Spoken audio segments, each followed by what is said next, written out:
Hi everyone, Dr. Michele Burklund here. I'm the Chief Science Officer at Puriya.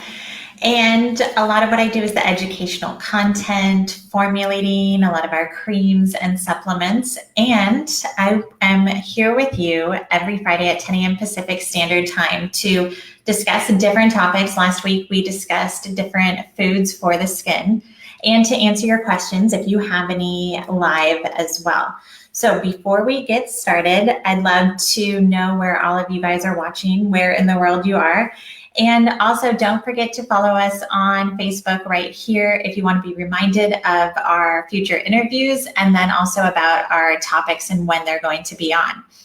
Plus, if you sign up for our amazing new newsletter, which will give you our free ebook, then you can stay in the know, find out what's going on, get an email delivered straight to your inbox, and you get our ebook, which I'm so excited about. We recently launched it, and it gives so many great practical tips for daily living. So it's lots of things you can integrate even today, things that will help you reevaluate your kitchen or to help you look for certain things when you're going to the grocery store. So all these things, it's really helpful. I highly recommend you take a look at it because it can help in a lot of ways with the foundational health.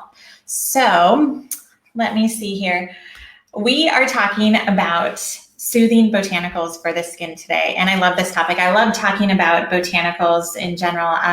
In medical school, for those of you who don't know, I am a naturopathic physician. So we go to a medical school for 4 to 5 years after undergrad, and we take a lot of the conventional courses. Everything a regular medical doctor takes, we take.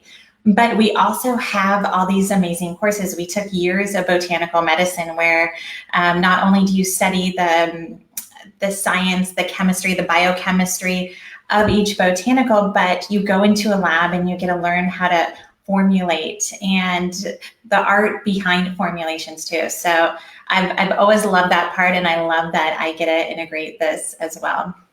So we're going to be talking about soothing botanicals, and I wanted to bring up this important story about different ways you can soothe your skin. And so whenever I think about soothing botanicals, I always think about the one time in my life where I had a really bad reaction. I had swelling all over my body. So I was 10 years old, and I was visiting my grandparents out in the country, and I was climbing a cherry tree, and one of the branches broke.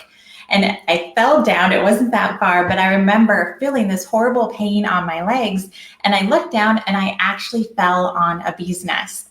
So I ended up running the whole way home. And by the time I got back to my grandparents' house, I had over 300 bee stings. So I remember my grandmother literally picking the bees off of my body and the pain that I had. But besides that, there was so much swelling, so much histamine release all over my body. And at the beginning, what she did is she put calamine lotion on. And calamine's a mineral. It contains zinc and ferric oxide. So it's that iron that gives it kind of the pinkish color. So at first she put it all over my body, and then I couldn't move, and then I couldn't go anywhere, or all of my clothes would get stained because I had this thick calamine lotion on. And so I feel like there's so many more amazing, great options. Back several decades ago, I think that was kind of the go-to in every American household. But there's so many things we're going to be talking about today that's not going to stain your clothes and prevent you from moving, but can really have some healing properties. So we're going to discuss aloe, avocado oil, chamomile, calendula, honey, and olive oil, of course. So most people are familiar with aloe, and it's just such a great plant to have for anything that causes skin inflammation or if you need extra hydration. Here at Puriya, we use it a lot in our products. And aloe actually contains 75 different nutrients and 200 different compounds. And there's been so many studies on it, from supporting wound healing, helping decrease the pain sensation, and hydrate the skin.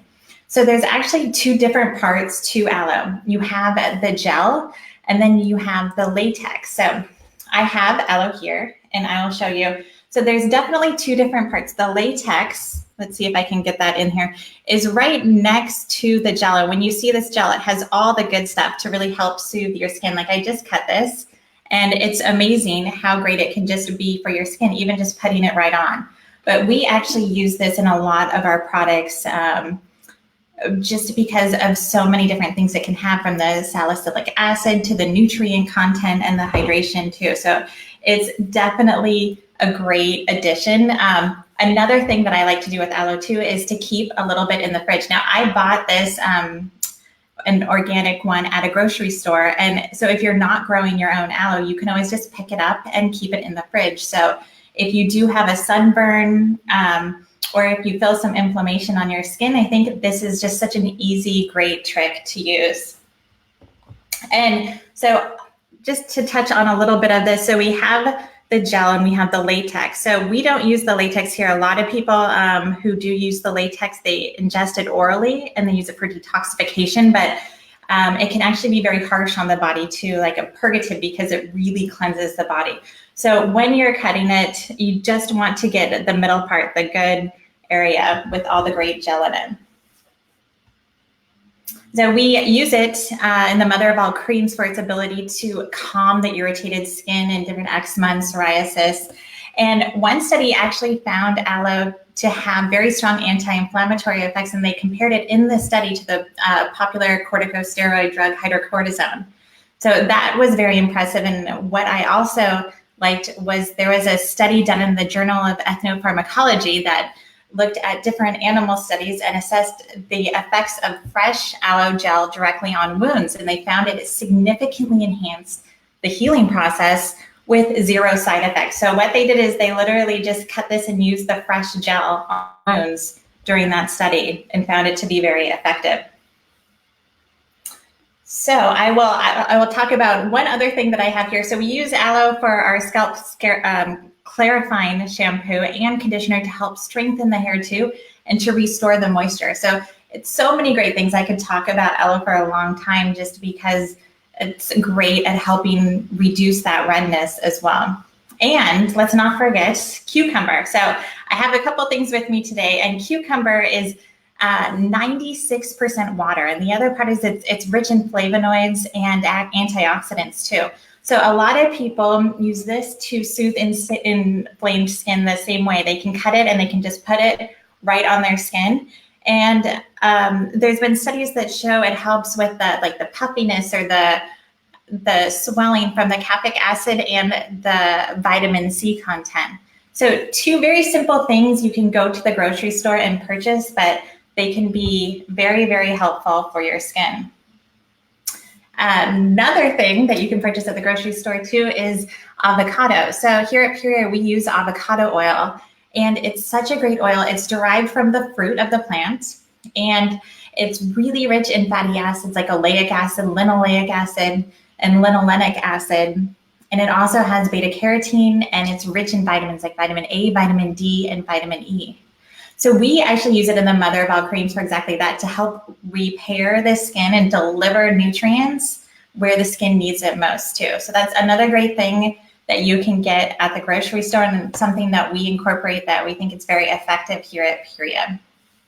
Now, one of my favorite plants too is chamomile. And I love the smell of it. I love drinking it, especially like on a cold day, because you feel that calming feeling. And it actually has a really long history. In Egypt, they used the crushed flowers and they rubbed it on the skin just for cosmetic purposes. And in Spain, it was noted that chamomile infusions were documented as a way to enhance the shine of hair too. So I thought that was interesting, because you still find today a lot of shampoos and other things that have chamomile in it. So chamomile has been studied not only for property of shiny hair, but also as a nervine to help calm the nerves and to help reduce inflammation when you apply it on the skin topically. So I love using chamomile. I also love using calendula. And calendula is actually going to be found in some of our newer formulations.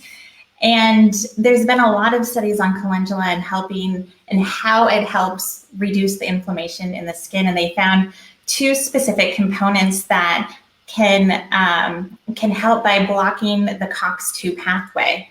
So it can be pretty effective topically by both blocking the COX-2 pathway and the pro-inflammatory cytokines. So blocking all those things that cause inflammation.